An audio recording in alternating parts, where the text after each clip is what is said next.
દોસ્તો નમસ્કાર. આજનું મારું શીર્ષક છે અદ્ભુત પૂજારી. અદ્ભુત પૂજારી એટલે એવા મંદિરનો પૂજારી કે જે મંદિરમાં બધા જ ધર્મના લોકો આવે છે, બધી જ જ્ઞાતિ, લિંગ, બધા જ પ્રકારના લોકો આવે, ઇવન અભણ લોકો પણ અહીંયા આવી શકે એવું આ મંદિર છે. ત્યાં કોઈ ભેદ નથી. તો આવા એક અદ્ભુત પૂજારીની વાત હું કરવા જઈ રહ્યો છું. ડૉક્ટર પંકજભાઈ ગોસ્વામી.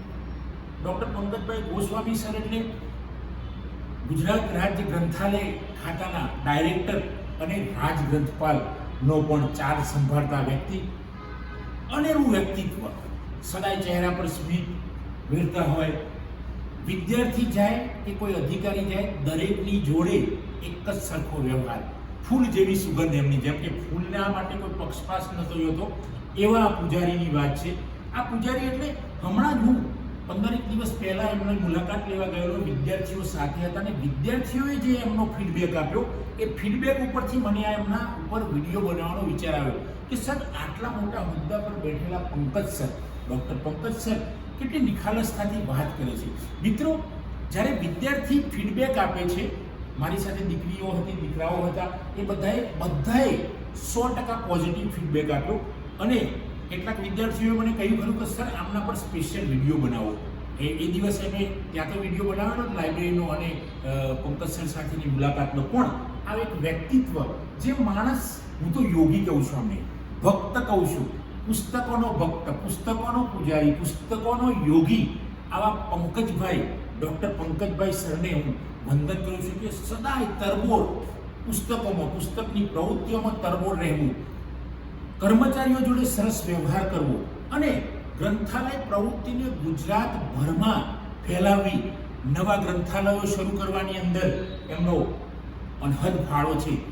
એવા ડૉક્ટર પંકજભાઈ સાહેબને ઘણીવાર હું એવું કહું કે અમારા વિદ્યાપીઠમાં વિદ્યાર્થીઓ જોડે વાતો કરવા આવવાનું છે, તો તરત જ આવી જાય. બીજા દિવસે સાંજે ફોન કરું, સર કાલે આવવાનું છે, તો બીજા દિવસે અહીંયા હાજર હોય.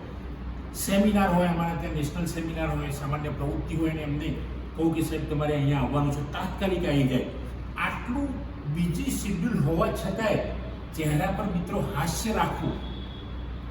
ઘણા વર્ષો સુધી નોકરી કરી છે. ક્લર્કથી એમની સફળતા, લગભગ હું જાણું છું ત્યાં સુધી ક્લર્કથી એમની સફળતા ચાલુ થઈને છે ડાયરેક્ટર, રાજગ્રંથપાલ સુધીમાં હોદ્દા ઉપર બેસનાર. અને આવા ઊંચા હોદ્દા પર બેસવા છતાંય પણ હૃદયની અંદર જે એમને પ્રેમ છે, સ્નેહ છે બાળકો માટે, મને તો વિદ્યાર્થીઓને જે પ્રેમ કરે એ બહુ મોટો માણસ કહેવાય. મારી દ્રષ્ટિએ મારું મંતવ્ય એવું છે કે જે માણસ વિદ્યાર્થીની દુઃખ સમજે, વિદ્યાર્થીની વેદના સમજે, એનાથી મોટો માણસ કોઈ નથી. જે યુવાનોનું દુઃખ સમજે, જે બાળકોનું દુઃખ સમજે અને દુઃખમાં સહભાગી બનીને એને દુઃખમાંથી, સમસ્યાઓમાંથી બહાર કાઢવાનું કામ કરે, એનાથી મોટું વ્યક્તિત્વ કોઈનું હું મારી દ્રષ્ટિએ નથી માનતો. એમાંથી ડૉક્ટર પંકજ સર છે. કારણ કે વિદ્યાર્થીની સાથે દરેક વિદ્યાર્થીને એવું લાગ્યું મુલાકાતમાં દર વર્ષે હું જાઉં છું, તો સર એવું લાગે કે ભાઈ પંકજ સર તો અમારી જોડે રોજ વાતો કરે છે, સરસ રીતે અમારી સાથે વ્યવહાર કરે છે. તો આ વ્યક્તિત્વ એટલે મિત્રો ગુજરાત રાજ્યના ગ્રંથાલય ખાતાના વડા એવા ડાયરેક્ટર પંકજ સર, કે જ્યાં સદા એક્ટિવ રહેવાનું અને સદા નવી જનરેશનને પ્રમોટ કરવું, આ બહુ મોટું કામ છે મિત્રો. તમે જો દેશના યુવાનોને પ્રમોટ કરશો તો આપણો દેશ આપોઆપ આગળ, આપણો દેશ તો આગળ છે જ. સિસ્ટમ સાથે પણ પંકજ સર સરસ કામ કરે છે અને નવી પ્રવૃત્તિઓ, નવા પુસ્તકો ખરીદવા, સરસ વિદ્યાર્થીને કેવી રીતે આપણું નોલેજ સેન્ટર કેવી રીતે ચલાવવું, કંઈ પણ પુસ્તકોની આપણે ઝડપી થવી જોઈએ, પુસ્તકોમાં લાઇબ્રેરીની અંદર સુંદરતા હોવી જોઈએ, બધી જ ધ્યાન રાખે છે. આટલા મોટા હોદ્દા પર બેસવા છતાંય જો વિદ્યાર્થીઓને લઈને અમે જઈએ તો અમારી સાથે વિઝિટ કરવા માટે આવે છે, વિદ્યાર્થીઓને સમજાવે છે દરેક જગ્યાએ.